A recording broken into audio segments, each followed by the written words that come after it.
जिसको हिंदी वाले बाबू क्या कहेंगे आप लोग, कार्बन और उसके यौगिक।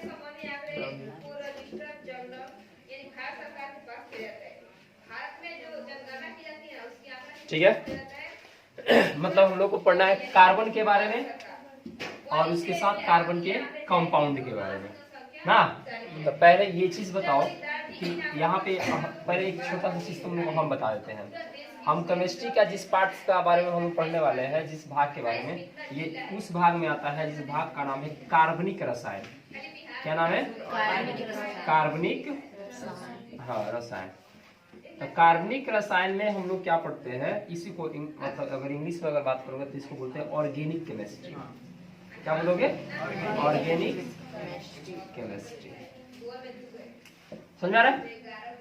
अब ऑर्गेनिक केमिस्ट्री क्या होता है, सबसे पहले यही कोई तुमसे पूछ सकता है कि ऑर्गेनिक केमिस्ट्री कहते किसे हैं। ठीक है, तो देखो यह केमिस्ट्री का एक ऐसा भाग होता है, जैसे केमिस्ट्री का जब स्टडी किया जाता है तो केमिस्ट्री को लगभग 8 टाइप में बांटा गया है, 8 भाग में बांटा गया है। ठीक है, अलग अलग टाइप्स बांटा गया है।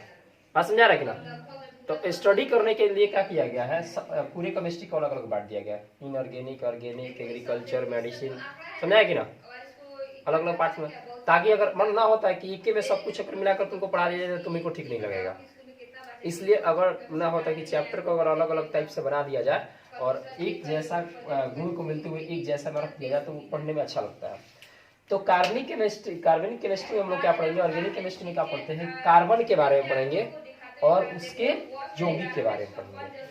तो रसायन विज्ञान का वह शाखा, रसायन विज्ञान का वह शाखा जिसके अंतर्गत कार्बन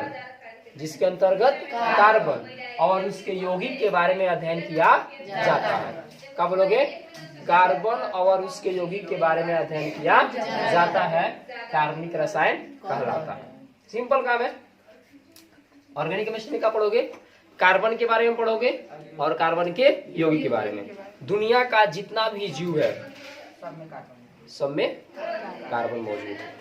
अच्छा, एक भी सोचने वाली बात है कि हमारे पीरियोडिक टेबल में इतने सारे एलिमेंट्स हैं, इतने सारे तत्व हैं, आखिर कार्बन का ही एक स्पेशल चैप्टर क्यों है, स्पेशल केमिस्ट्री क्यों है?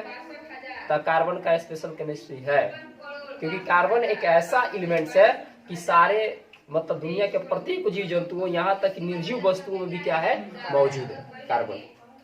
दुनिया के प्रत्येक पदार्थ में कार्बन मौजूद है और दुनिया के प्रत्येक पदार्थ को आप जला सकते हो, उसका वजह क्या है, कार्बन। दुनिया के प्रत्येक पदार्थ को जलाया जा सकता है, बशर्ते उसका उतना टेम्परेचर देना होगा। समझा कि ना? ठीक है, तो हम लोग कार्बनिक रसायन के बारे में अगर कोई तुमसे पूछ रहा है तो बता दोगे? हायर क्लास में आओगे तो कार्बनिक रसायन के लिए और भी बढ़िया से पढ़ना होता है। यहाँ पे बहुत ज्यादा कुछ नहीं है, जितना जरूरत की चीजें इस चैप्टर में जितने एग्जाम में आता है उतना पढ़ लो। ठीक है, अब एक क्वेश्चन पूछता है या कोई पूछ देता है कि जो कार्बनिक रसायन हम पढ़ रहे हैं या कार्बन के बारे में पढ़ रहे हैं, पूछता है कि कार्बन का सबसे ज्यादा यौगिक होने का कारण क्या है, रीजन क्या है? कार्बन का सबसे ज्यादा कंपाउंड है, इसका रीजन क्या है? ये तुमसे कोई क्वेश्चन पूछ देगा, कार्बन का सबसे ज्यादा रीजन क्या है? ठीक है, नहीं वॉल्यूम कम करके पढ़ाओ। क्योंकि उसके वैलेंस 4 इलेक्ट्रॉन्स होते हैं तो वो सबसे ज्यादा बाइंडिंग कर सकता है। हाँ देखो, तुम लोग को इलेक्ट्रॉनिक विन्यास जब हम पढ़ा रहेंगे, इलेक्ट्रॉनिक कॉन्फ़िगरेशन जब पढ़ा रहे होंगे तो तुम लोग को वहाँ पे वैलेंसी के बारे में बताए थे, संयोजकता इलेक्ट्रॉन के बारे में बताया गया था। कार्बन के साथ कुछ ऐसा सिचुएशन आता है, जैसे कार्बन का एटॉमिक नंबर कितना हो गया, 6। जब इसका तुम लोग इलेक्ट्रॉनिक कॉन्फ़िगरेशन करते हो 1s2 2s2 2p 2 2 4 और 2 6 हो गया। अब देखो ये दोनों एक ही ऑर्बिट में है, दोनों 2 ऑर्बिट में, यानी एक ही ऑर्बिट में है। तो इस ऑर्बिट में इलेक्ट्रॉन कितना हो रहा है, 2 2 4, यानी इसका बाहरी कक्षा में कितने इलेक्ट्रॉन गए, 4। इसकी वैलेंसी इलेक्ट्रॉन 4 है। तुम लोग को वहीं पे एक चीज बताया था कि कौन एलिमेंट्स नेगेटिव होता है, कौन एलिमेंट्स पॉजिटिव होता है। बोले थे एक बात कि अगर किसी के बाहरी कक्षा में 4 से ज्यादा अगर हो जाए, 5 आ जाए, तो वहां पे जो एक अष्टक रूल चलता है, ऑक्टेट मतलब रूल्स होते हैं, है ना, वहां पे उस नियम के अनुसार ये क्या करता है कि अगर इसको 3 दे दिया जाता तो ये 8 हो जाता ना। मतलब एक रूल के अनुसार हम बात कर रहे हैं, ठीक है। तो अगर 3 ले रहा है ना तो 3 ले रहा है तो 3 को निगेटिव होगा। अरे तुम किसी से कुछ लोगे तो क्या हो जाओगे, निगेटिव में आओगे, कर्ज में आओगे, इसलिए निगेटिव होता है। इससे पहले भी तुम लोग को हम बताए थे, जाकर आप लेक्चर देख सकते हो वापस, कि मतलब कि अगर 4 से कम रहे, जैसे 1 रहे, 2 रहे, 3 रहे, तो ये किसी को डोनेट कर सकता है, दे सकता है। तो दे सकता है तो क्या बनेगा, पॉजिटिव। लेकिन मुद्दा फंस गया भाई बीच में, जब 4 ही हो गया तो ना तो कमे है ना ही ज्यादा है, तो पूरे बीच वाला मुद्दा आ गया। जब पूरे बीच वाला मुद्दा आ गया तो क्या करेगा भाई, अब दे भी सकता है, तो दे भी सकता है, ले भी सकता है। यानी 4 किसी से लेकर नेगेटिव बन सकता है और 4 किसी को देकर पॉजिटिव बन सकता है। और हायर क्लास में आओगे तो ये भी यहाँ तक भी पढ़ना है कि 4 किसी से साझा भी कर सकता है। बात समझा ना, 4 किसी से क्या कर सकता है, साझा भी कर सकता है। समझ आ रही बात ना। तो इसी वजह से कार्बन का सबसे ज्यादा क्या होता है, कंपाउंड होता है। समझाया, किस वजह से समझा गया, कार्बन के संयोजकता इलेक्ट्रॉन 4 होने की वजह से इसका सबसे ज्यादा कंपाउंड होता है। क्योंकि किसी को 4 देकर क्या कर सकता है, पॉजिटिव हो सकता है, किसी से 4 लेकर निगेटिव हो सकता है। इस तरह का कंपाउंड तैयार कर सकता है। समझा गया। इसलिए इसके पास क्या होगा, मतलब सबसे ज्यादा यौगिक है और इसका स्पेशल चैप्टर है। ठीक है। हाँ, कार्बनिक कंपाउंड मतलब यहाँ पे जब इसके बारे में पढ़ना है तो अब छोटा मोटा चीज से शुरुआत करना पड़ता है। क्या चीज जानना जरूरी है इसमें, तो देखो सबको बताओ, सबको इलेक्ट्रॉनिक विन्यास आ जाता है, वैलेंसी निकालने सबको आ जाता है? नहीं, जिसको आता होगा एक बार जाकर वापस लेक्चर को देख लेना। ठीक है, याद रखना होगा क्योंकि उसका एकदम 100% इसी चैप्टर में जरूरत है। ठीक है। हाँ, इससे पहले कि अगर हम शुरुआत करें तो एग्जाम में एक आध दो क्वेश्चन आ जा रहा है कुछ डॉट स्ट्रक्चर के बारे में। कौन सा? Dot structure. बिंदु संरचना कैसे बनेगा, डॉट स्ट्रक्चर, है ना। तो अभी ये स्ट्रक्चर की बहुत सारी मतलब लंबी कहानियां हैं, तो अभी उधर ना करके तुम लोग एक छोटा छोटा चीज जैसे हम बता रहे हैं, मतलब जिसका यूज हम लोग करेंगे। किसी भी एलिमेंट्स के पास कितना बॉन्ड होता है ये कौन बताएगा, कैसे निर्धारित करेंगे कि किसके पास कितना बॉन्ड होगा, अब बॉन्ड क्या चीज होता है नहीं समझ में आ रहा। जैसे देखो हमने बोल दिया CO2, क्या बोला, CO2, तो C यहाँ पे O2 है, तो 2 है यहाँ पे, तो यहाँ पे एक ऑक्सीजन, यहाँ पे एक ऑक्सीजन। और कभी भी O के पास हमेशा डबल बॉन्ड होता है। O के पास क्या होता है, डबल बॉन्ड। अच्छा, एक कार्बन के पास 4 गो बॉन्ड होता है, तो देखो एक कार्बन के पास 1 2 3 4 गो बॉन्ड हो गया। एक ऑक्सीजन के पास 1 2 1 2, ये बॉन्ड इसमें भी गिनाता है, इस बॉन्ड इसमें भी गिनाता है। समझ आ गया। अब समझने वाली बात यह है कि आखिर O के पास डबल बॉन्ड ही क्यों है। समझ आ रहा है तुम मेरी बात। कार्बन के पास 4 गो बॉन्ड हो रहा है, ये कैसे आपने बता दिया। एटॉमिक नंबर 8 है, उसका इलेक्ट्रॉनिक कॉन्फ़िगरेशन होगा 2 6, यानी कि वैलेंस शेल में 6 इलेक्ट्रॉन होंगे, तो वो 2 देकर नेगेटिव बन सकता है। देखो यही चीज है, 2 लेकर नेगेटिव बनेगा, जिसमें कंडीशन ये होगा कि उसका अष्टक रूल के अनुसार फ्लो कर जाएगा, पूरा कर लेगा अपना, है ना। किसी का बॉन्ड निर्धारित करने का मेन वजह यही होता है, आप क्या करो, किसी भी एलिमेंट्स को उठाओ, जैसे हमने ऑक्सीजन को ही उठाया, है ना, और ऑक्सीजन का एटॉमिक नंबर कितना होता है 8, और इसको उठाया, ठीक है।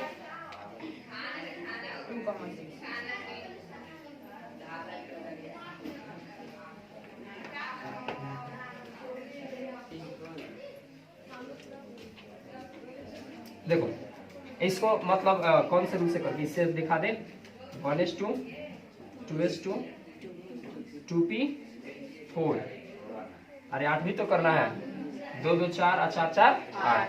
तो देख लो यहाँ पे इसके बाहरी कक्षा में कितने इलेक्ट्रॉन जा रहे हैं 6। अष्टक नियम को मतलब फ्लो कराना है। ए बाबू, ऑफिस का चाबी लेकर नहीं आया, जाओ लेकर आओ। वहाँ सर लेकर गए थे, मैंने पूछ लो कि कहाँ है चाबी, एक बार जाओ घर पे लेते आओ फास्ट। ए तुम जाओ दुकान पे, इंक का डब्बा हाथ लेते आओ।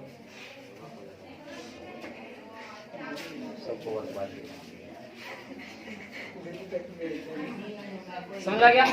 बताओ इसके बारे में कितना इलेक्ट्रॉन गया 6 गया है। अच्छा, ये सबको पता है कि 4 से ज्यादा हो चुका है, तो ये देगा कि लेगा, लेगा। अरे कोई 6 को देना पसंद करेगा, इससे अच्छा कि 2 भीख मांग लो, है हाँ, अपना काम बना लो बस। देखो तो 2 किसी से लेगा, ठीक है, तो 2 किसी से लेगा तो इसका 8 हो जाएगा, अष्टक नियम पालन कर लेगा है, ऑक्टेट रूल्स जो है तुम्हारा पालन कर लेगा। ये 2 किसी से ले रहा है, इसके वजह से ऑक्सीजन के पास हमेशा कौन सा बॉन्ड होता है? डबल बॉन्ड होता है। कौन सा बॉन्ड? Double bond. कार्बन के कहानी तुम लोग को अभी तुरंत बताए थे, कार्बन या तो किसी को 4 देता था नहीं तो 4 लेता था, तो ऐसा कहानी कर रहा था। इसका मीनिंग ये क्या हुआ कि उसके पास कितने बॉन्ड बनेंगे? 4 बॉन्ड बनेंगे। तो अब दुनिया में किसी भी एलिमेंट्स का बॉन्ड पता कर लोगे, अब आसानी से पता कर लोगे, इलेक्ट्रॉनिक कॉन्फ़िगरेशन करोगे, फटाक देकर ऑक्टेट रूल पे जाओगे या देख लोगे कितना ले रहा है कितना दे रहा है, उसके हिसाब से उसका बॉन्ड निर्धारित कर दोगे। जैसे सिंपली समझो, जैसे हाइड्रोजन के पास केवल एक ही बॉन्ड हो सकता है। कितना बॉन्ड हो सकता है? केवल एक बॉन्ड हो सकता है। हाइड्रोजन का एटॉमिक नंबर कितना होता है? 1s1। अब ये मत सोचना कि मतलब कि यहाँ पे ये ऑक्टेट रूल पालन करेगा, नहीं। देखो एक एलिमेंट में हाँ फर्स्ट सेल में कितने इलेक्ट्रॉन होते हैं? 2, फिर उसके बाद 8 वाला चलता है कहानी। तो ये 2 वाला पालन करता है। इसको कितना करना होता है? 2 करना होता है। तो ये एक किसी से ले सकता है, अन्यथा एक किसी को दे सकता है। तो एक का कहानी चल रहा है इसके पास, इसका मतलब कि ये अपने पास हमेशा एक ही बॉन्ड बना सकता है। समझा रहे बात मेरा? तो अब जब भी हम जहां भी बनाएंगे, जहां भी हाइड्रोजन आ जाएगा उसके पास हमेशा एक ही बॉन्ड दिखने को मिलेगा। अगर हाइड्रोजन के पास 2 बॉन्ड तुम दिखा देते हो तो तुम्हारा सारा शरीर कहानी गलत है, स्ट्रक्चर गलत है, ठीक है? कार्बन के साथ बनाएगा तो CH4 बनाएगा। समझा? अब चलो, अब इसके अनुसार हम तुम लोग को बताते हैं कि डॉट स्ट्रक्चर कैसे बनता है, जो एग्जाम में आ जा रहा है, कभी कभी क्वेश्चन आ जा रहा है। इतना अगर जिसको समझ में आ गया होगा उसको डॉट स्ट्रक्चर बनाने आ जाएगा, ठीक है? कैसे बनता है चलो एक एग्जाम्पल लेकर दिखाते हैं। अरे बाबू, याद करने को कुछ मिलता है, मुंह बंद करके याद करना सब।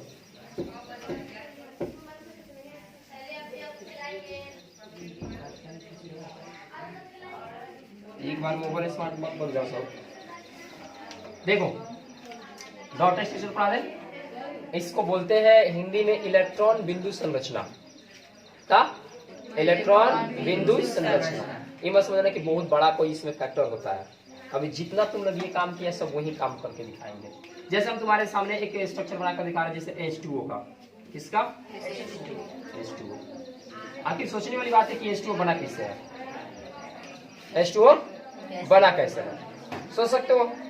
डॉट स्ट्रक्चर में देखो कैसे बना है। यहाँ ऑक्सीजन है, तुम सब बताओ कि ऑक्सीजन के बाहरी कक्षा में कितने इलेक्ट्रॉन गया था? 6। कितने इलेक्ट्रॉन? 6 गया था। देखो तो एक को क्रॉस से दिखा रहे हैं, किससे दिखा रहे हैं? क्रॉस से। 6 हो गया, देखो तो काउंटिंग करो, 6 हो गया। और यहाँ पे हाइड्रोजन कितना है? 2 हाइड्रोजन है। एक हाइड्रोजन को इधर कर देते हैं, एक हाइड्रोजन को इधर कर देते हैं। अब बताओ, अभी तुम्हारे सामने हम करके दिखाए थे, हाइड्रोजन के बाहरी कक्षा में कितना इलेक्ट्रॉन गया था? कितना? 1। तो यहाँ पे डॉट दिखा देते हैं, ठीक है? इसे घबराने की बात नहीं है, आप एक पे डॉट कर सकते हो, एक पे क्रॉस कर सकते हो, ताकि थोड़ा सा समझ में आए कि ये चलो इसके लिए। हम तुम लोग एक बात बोले थे, और वो कौन सा बात बोले थे कि जो जिसका हो सकता है वो उससे क्या करता है? साझा कर लेता है, ठीक है? बताओ हाइड्रोजन को और कितना की जरूरत है? एक का जरूरत है ना? एक का जरूरत है, तो ये एक इससे ले लिया, एक इससे ले लिया। अच्छा ये भी तो हाइड्रोजन ही है, ये भी एक इससे ले लिया। ओके समझिएगा ध्यान से। तो एक तो ये इससे ले लिया, एक तो ये इससे ले लिया, तो क्या ये फोकट में किसी को दे दिया? नहीं। अब बोला कि तुम भी हो, मेरे को दो। तो ये क्या करेगा? जो मेरे साथ साझा ही कर रहे हो तो तुम भी अपना एक दो, दोनों से एक ले लिया। ऑक्सीजन की जरूरत कितनी होती है? 2 का। कितना का जरूरत होता है? 2 का। एक इनसे ले लिया, एक इनसे ले लिया। बिजनेस ऐसे ही होता है ना, बिजनेस पार्टनर बिजनेस सबको खोलने जाते हो तो ऐसे ही होता है, सबको ये बात पता है। 50-50 में रहो तो 50-50 पूंजी लगाओ, बस यहाँ पे वही हाल हुआ है। इसको बोलते हैं साझा करना। ये रिलेशनशिप ऐसे बना हुआ है, ठीक है? अब समझिए, इन दोनों में एक इलेक्ट्रॉन का साझा है ना बाबू? कितना का साझा है? एक इलेक्ट्रॉन का। तो जब इसका स्ट्रक्चर बनता है तो इन दोनों के बीच में एक बॉन्ड आएगा। क्या बॉन्ड आएगा? एक। यहाँ पे ऑक्सीजन रखेंगे और फिर इन दोनों के बीच में एक इलेक्ट्रॉन का साझा हुआ है तो इन दोनों के बीच में एक बॉन्ड आएगा। और इस तरह से ऑक्सीजन के पास एक दो बॉन्ड भी हो गया, हाइड्रोजन के पास एक एक बॉन्ड हो गया। हमने बोला था कि ऑक्सीजन के पास दो बॉन्ड होना जरूरी है, एकदम गारंटी है कि ऑक्सीजन के पास दो बॉन्ड आया। इस तरह से ये तुम्हारा जो जल बना हुआ है जिसको तुम H2O कहते हो, देख लो इसकी कहानी ऐसे बनता है। और डॉट स्ट्रक्चर तुम्हारे एग्जाम में एक दो दे देगा, 2 नंबर 3 नंबर में पूछेगा। बोलो, बनाना बहुत फास्ट है डॉट स्ट्रक्चर, कर सकते हो। तो तुम लोग एक काम करो, हम एक छोटा सा बोल रहे हैं, तुम लोग बना के दिखाओ मेरे को। CO2 का बना के दिखाओ। हाँ, CO2 का बना के दिखाइए आप लोग।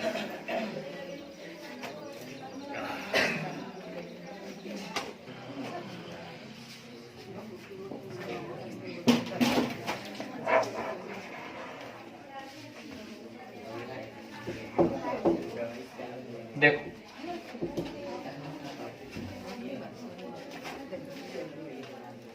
एक बार देख लो, फिर दूसरा स्ट्रक्चर देंगे बनाने के लिए। CO2 का बनाना है, देखो यहाँ पे कार्बन हो गया, कार्बन के बारे में कितने इलेक्ट्रॉन? 4 इलेक्ट्रॉन, 1 2 3 4। 2 ऑक्सीजन है, एक इधर कर देते हैं, एक इधर। ऑक्सीजन के बारे कक्षा में कितने इलेक्ट्रॉन? 6।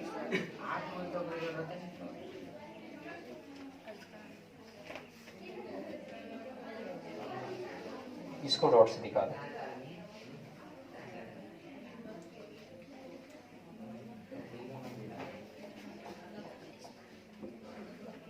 अब देखो, इसको 2 का जरूरत है ऑक्सीजन का, इससे 2 ले लिया।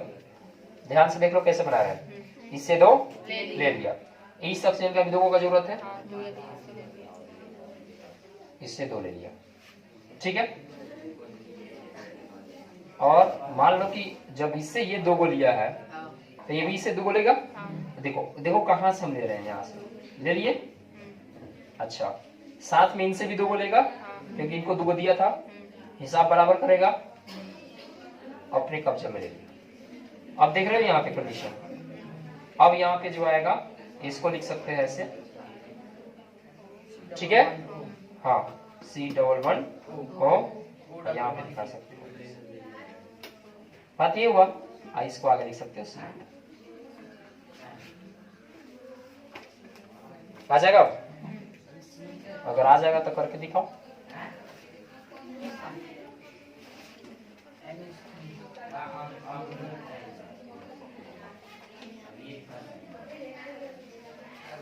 ये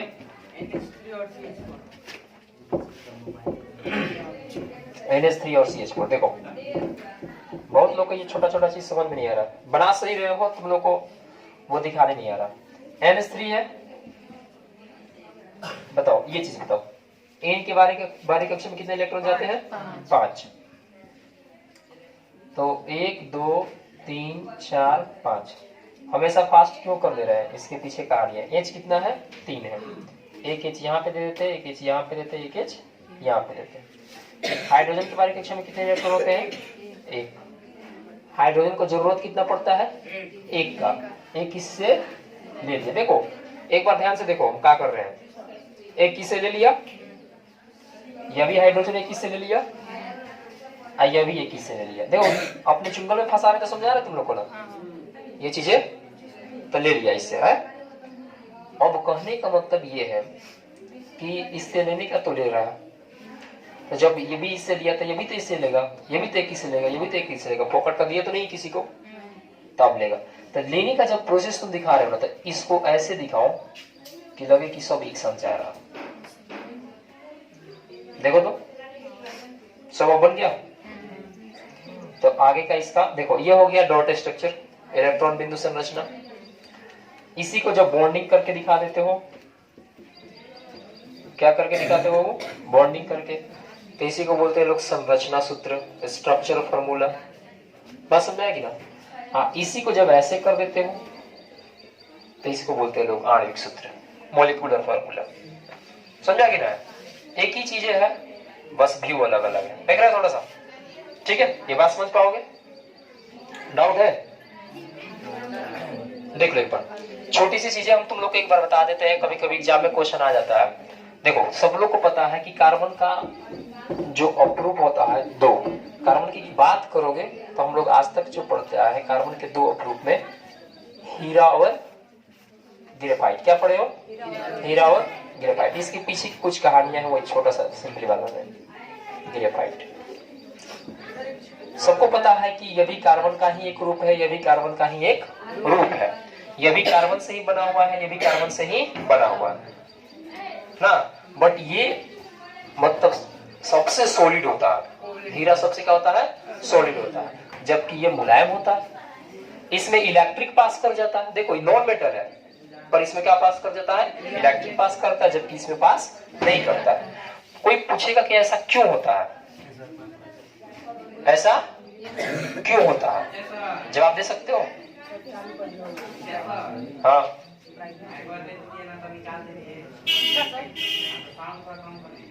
हीरे में कोवेलेंट बॉन्ड बनता है।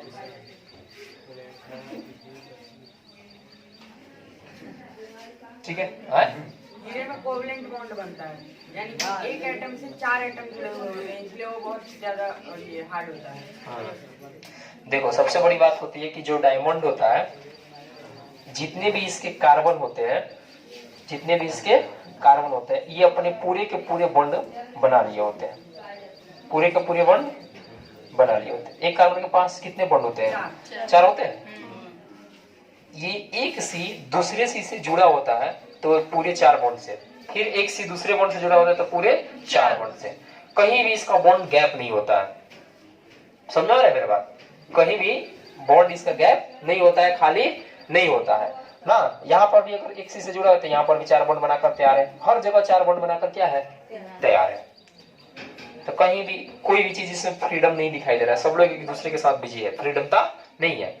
इलेक्ट्रॉन कोई भी इसमें फ्री नहीं है, और जब इलेक्ट्रॉन फ्री नहीं है तो आप इसमें इलेक्ट्रिक पास नहीं करा सकते हो। मेरी बात समझा क्या? फ्री इलेक्ट्रॉन होता है तभी इलेक्ट्रिक पास करता है, ये बात हमेशा याद रखना। जबकि वही कंडीशन ग्रेफाइट में आओगे तो ग्रेफाइट के स्ट्रक्चर का जब स्टडी किया गया तो देखा गया कि ग्रेफाइट के मतलब स्टडी के दौरान देखा गया कि यहाँ पे ग्रेफाइट का जो कार्बन होता है वो केवल 3, कितने से? 3 सी से केवल जुड़ा होता है। यहाँ पर ये भी आएगा तो केवल 3 ही। समझ आया ना मेरा बात? कितने बॉन्ड से? 3 बॉन्ड से। इसका मतलब कि सी के पास का एक बॉन्ड खाली रह गया, खाली रह रहा है। जहां भी देखा गया अगला सी 3 ही सी से जुड़ा हुआ, फिर अगला सी 3 ही सी से जुड़ा हुआ, तो हमेशा एक क्या हो रहा है? खाली हो रहा है। एक बॉन्ड उसका क्या हो रहा है? खाली हो रहा है, गैप हो रहा है। इसी वजह से ग्रेफाइट क्या नॉन मेटल होते हुए भी इसमें इलेक्ट्रिक पास कर जाता है। बोलो याद रहेगा ये बात? कोई डाउट है? अगर कोई पूछेगा हीरा ग्रेफाइट की कुछ कहानियां तो बता दोगे? अब ये पूरे 4 बॉन्ड बनाता है ना, इसीलिए इसका स्ट्रक्चर हमेशा चतुष्फलकीय आता है। इसके फलक में 4 फलक दिखाई तुम लोग को देंगे, जबकि इसका स्ट्रक्चर की वजह से क्या होता है, या तो षटकोणीय टाइप से बन जाता है। ठीक है। अब सोचने वाली बात यहाँ पे ये है, एक छोटा सा चीज तुमको दिखा देते हैं। अब हीरा और ग्रेफाइट के बारे में बहुत ज्यादा एग्जाम में नहीं आएगा तुम्हारे एग्जाम में, ठीक है? आगे भी आओगे तो इसके बारे में वापस फिर से पढ़ना होता है हायर क्लास में। फ्लोरीन है, मतलब कार्बन का एक तीसरा भी अप्रूफ होता है, फ्लोरीन होता है। ठीक है। तो फ्लोरीन के बारे में इसलिए ना बताए तुम लोग को कि यहाँ के सिलेबस में उसके बारे में डिस्कशन ना करना था हमको, ठीक है? इसीलिए आज तक हम बोले कि तुम लोग आज तक बस क्या पढ़ते आए हो, हीरा ग्रेफाइट, ठीक है? जबकि कार्बन का एक और भी अप्रूफ होता है फ्लोरीन, उसका लाइक स्ट्रक्चर कैसे होता है? फुटबॉल की तरह। किसकी तरह होता है? फुटबॉल की तरह होता है। ठीक है। अगर इतना सारा बात आता है तो थोड़ा बहुत तुम लोग बता सकते हैं। तुम लोग को हम एक चीज याद करने के केवल दे देते हैं, बस इस लेक्चर में बस इतना ही। आज भर क्या याद करना है जो कल का लेक्चर आगे बढ़ाएंगे। देखो तुम लोग हिंदी में, इंग्लिश में 1 2 3 पढ़ते हो, बस केमिस्ट्री में भी गिनती होती है। क्या होता है भाई? तो कार्बन के अनुसार यहाँ पे लिख दो कार्बन की संख्या, कार्बन की संख्या, ओके? कार्बन की संख्या। यहाँ पे इसको बोलते हैं उपसर्ग, यानी प्रीफिक्स। उपसर्ग इंग्लिश में क्या बोल सकते हो? प्रीफिक्स। क्या होता है वो? अगर कार्बन एक रहे, कार्बन क्या रहे? एक, तो इसको एक कार्बन को बोलते हैं मेथ। क्या बोलते हैं? मेथ। उसी तरह 2 रहे तो ईथ, कहीं कहीं एथ लिखता है तो घबराना नहीं है, या इसी को कहीं क्या लिख देता है ईथ, इससे भी घबराना नहीं है। मेथ ईथ 3 रहे तो pro, 4 meth eth pro but, okay. 5 रहे तो बाबू पेंट, 6 रहे तो हेक्स। सबको याद है या ऐसे ही बोल रहे सब? हाँ याद है। 7 रहे तो वीडियो में देखना कहाँ तक शो कर रहे हैं, नहीं कर रहा। 7 रहे तो हेप्ट, 6 रहे तो हेक्स, 8 रहे तो ऑक्ट, 9 रहे तो नॉन, क्या कहते हैं नॉन, और 10 रहे तो डेक, डेका नहीं डेक। समझ में क्या? इसको आप चाहो तो मतलब इंग्लिश में इसको आसानी से लिख सकते हो। देखो देखो meth eth pro but pent hacks